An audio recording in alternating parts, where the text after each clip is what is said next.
भगवान शनि देव की जन्म कथा हमें पुराणों में अलग अलग वर्णन के साथ मिलती है। शनि देव का जन्म ज्येष्ठ माह की कृष्ण अमावस्या के दिन हुआ था। हालांकि कुछ एक ग्रंथों में शनि देव का जन्म भाद्रपद मास की शनि अमावस्या को माना गया है।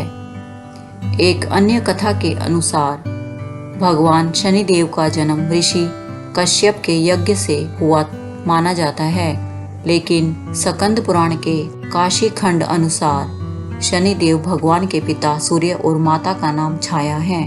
उनकी माता को स्वर्णा भी कहते हैं, लेकिन इसके पीछे एक कहानी है। राजा दक्ष की कन्या संध्या का विवाह सूर्य देवता के साथ हुआ। संध्या सूर्य देव के तेज से परेशान रहती थी, तो वह सूर्य देव की अग्नि को कम करने का सोचने लगी। दिन बीतते गए और संध्या ने मनु, यमराज और यमुना नामक 3 संतानों को जन्म दिया। फिर संध्या ने निर्णय लिया कि वे तपस्या कर सूर्य देव के तेज को किसी भी तरह से कम करेगी, लेकिन बच्चों के पालन और सूर्य देव को इसकी भनक न लगे, इसके लिए उन्होंने एक युक्ति निकाली। उन्होंने अपने तप से अपनी ही तरह की एक महिला को पैदा किया। यह संध्या की छाया की तरह थी, इसलिए इसका नाम छाया रखा गया। संध्या ने छाया से कहा कि अब से मेरे बच्चों और सूर्य देव की जिम्मेदारी तुम्हारी रहेगी, लेकिन यह राज सिर्फ मेरे और तुम्हारे बीच ही रहना चाहिए। यह कहकर संध्या वहां से चलकर पिता के घर पहुंची तो पिता ने कहा कि तुमने अच्छा नहीं किया, तुम पुनः अपने पति के पास जाओ।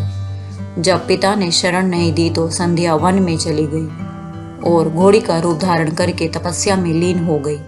उधर सूर्यदेव को जरा भी आभास नहीं हुआ कि उनके साथ रहने वाली संध्या नहीं बल्कि छाया है। छाया अपने नारी धर्म का पालन करती रही और छाया रूप के कारण उन्हें सूर्यदेव के तेज से परेशानी नहीं हुई।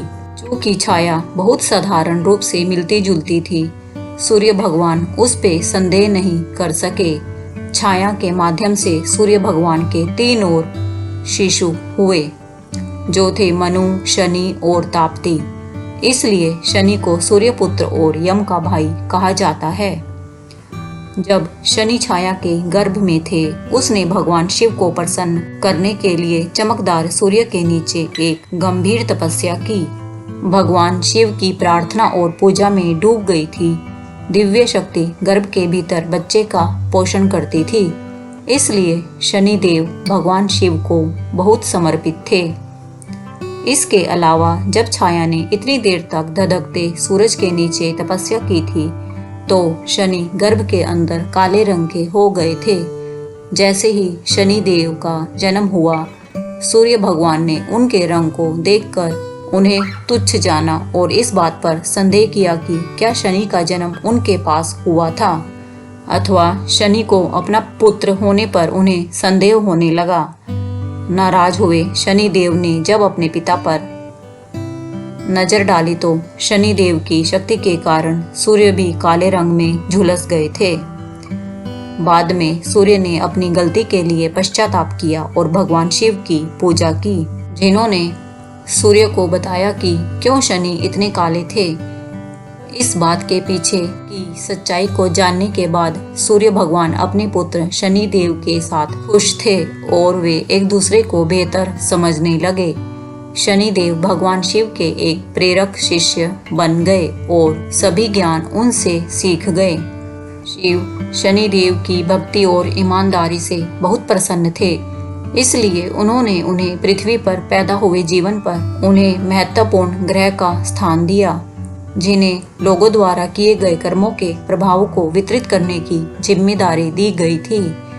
शनिदेव बेहद उदार भगवान हैं, हालांकि कई लोग उन्हें क्रूर रूप में देखते हैं। वह अपने भाई यम, मृत्यु के देवता की तरह इतने न्यायप्रिय हैं कि वह लोगों द्वारा किए गए कार्यों के अनुरूप सही प्रकार के परिणाम प्रदान करते हैं। अच्छे कर्मों के साथ शनि देव की प्रार्थना करने से उनके आशीर्वाद प्राप्त होंगे और पीड़ित लोगों को कम भुगतना पड़ेगा। दोस्तों, कमेंट करके बताएं आपको आज की कहानी कैसी लगी। दोस्तों, अगर आपने अभी तक यह चैनल सब्सक्राइब नहीं किया है तो इसे सब्सक्राइब करके मेरी YouTube फैमिली का सदस्य बन जाएं।